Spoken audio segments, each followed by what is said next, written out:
The Love Your Podcast is a combination of humor, science, and real-world experience to help you break the battles with food, exercise, mindset, and your body.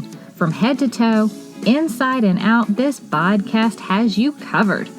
I'm your host and founder of the Fit Mom Revolution, Julie Stubblefield. Welcome.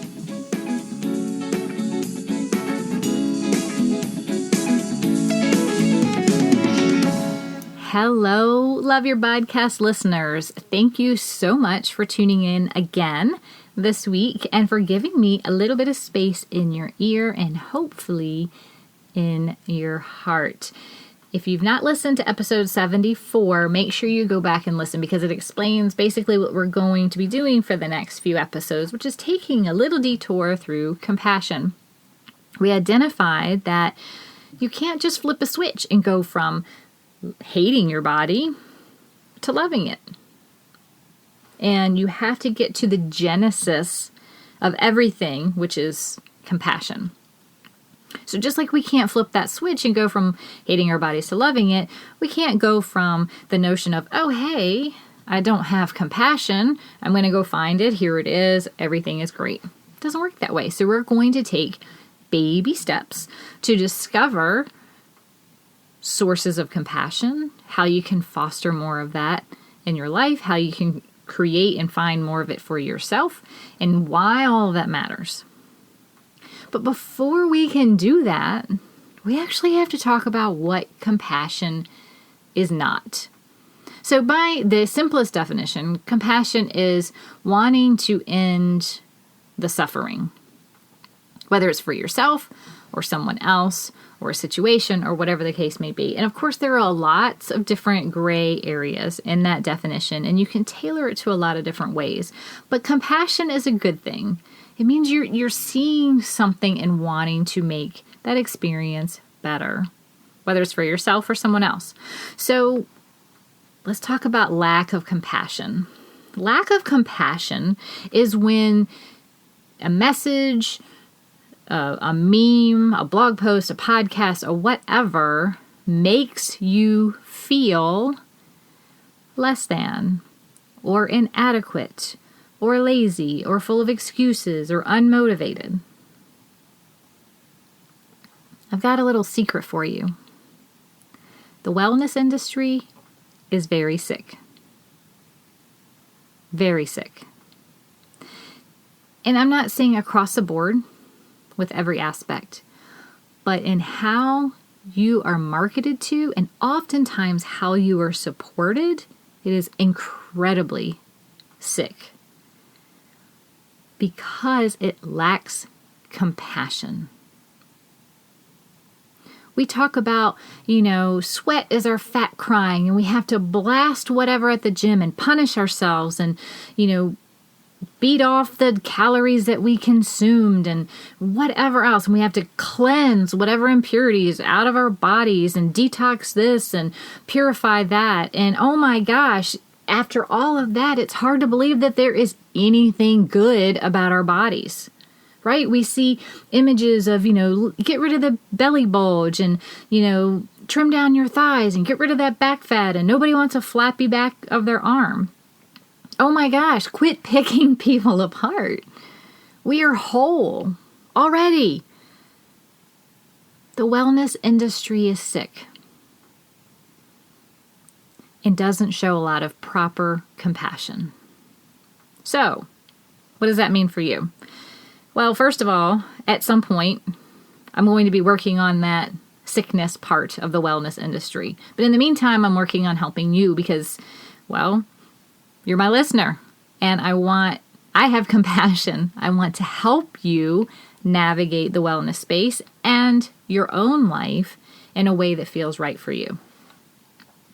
So the first step is identifying where you see these things. You might see it on Facebook, Twitter, Instagram, Snapchat, at your gym. You may see these messages that are so pervasive that it immediately makes you think of changing a part of your body. Or it may make you think of, oh my gosh, I'm eating incorrectly, or I need to eat more of this or less of that, or, I won't look or feel a certain way until I do this. That's not compassion, folks. That is creating suffering. That's the opposite. Am I right? I think I'm pretty close. So the first part is looking for it in your daily life. How many headlines do you see? How many articles pop up? How many ads? Oh my gosh, with the ads. How many newsletters pop into your mailbox that tell you do X, Y, and Z to have ABC? Identify it. Call it out to yourself. Whoa, look at all of these things that I follow that actually are not very compassionate to myself. Start with awareness. I bet it will blow your socks off. You will go, oh my gosh, I cannot believe I'm being inundated all day, every day, with messages that I'm not good enough how I am right now. That is the opposite of compassion. So, now that you have the awareness, I'm going to throw a baby step in there. If it feels right, unfollow, unlike, unsubscribe. If it feels right.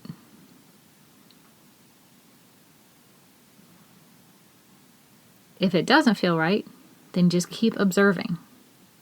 So why are we doing this? Why are we spending time? Like, you're probably thinking, Julie, what the heck? Like, I know it's in my news feed because I clicked like on all of those, or, I subscribe to this and that, and my friends share this, and I'm in this group with 40,000 people, and this lady tells me how to, make my fat cry every day, so everything's great. But I bet you're not nearly as aware as you think you are. And when we can identify a constant source of lack of compassion, we can start to reduce it a little bit. And when we reduce the lack of compassion, guess what? It makes room for more compassion. The good stuff. The stuff that we really need. The stuff that we thrive on. If we're being inundated all day, we don't have time to create a new message for ourselves. We feel beat down. Who can blame us? So there you have it, folks. The wellness industry is pretty sick. But you can reduce your exposure to that illness by being aware of what you see daily and then navigating it appropriately. Let me know how you do. I will see you next week.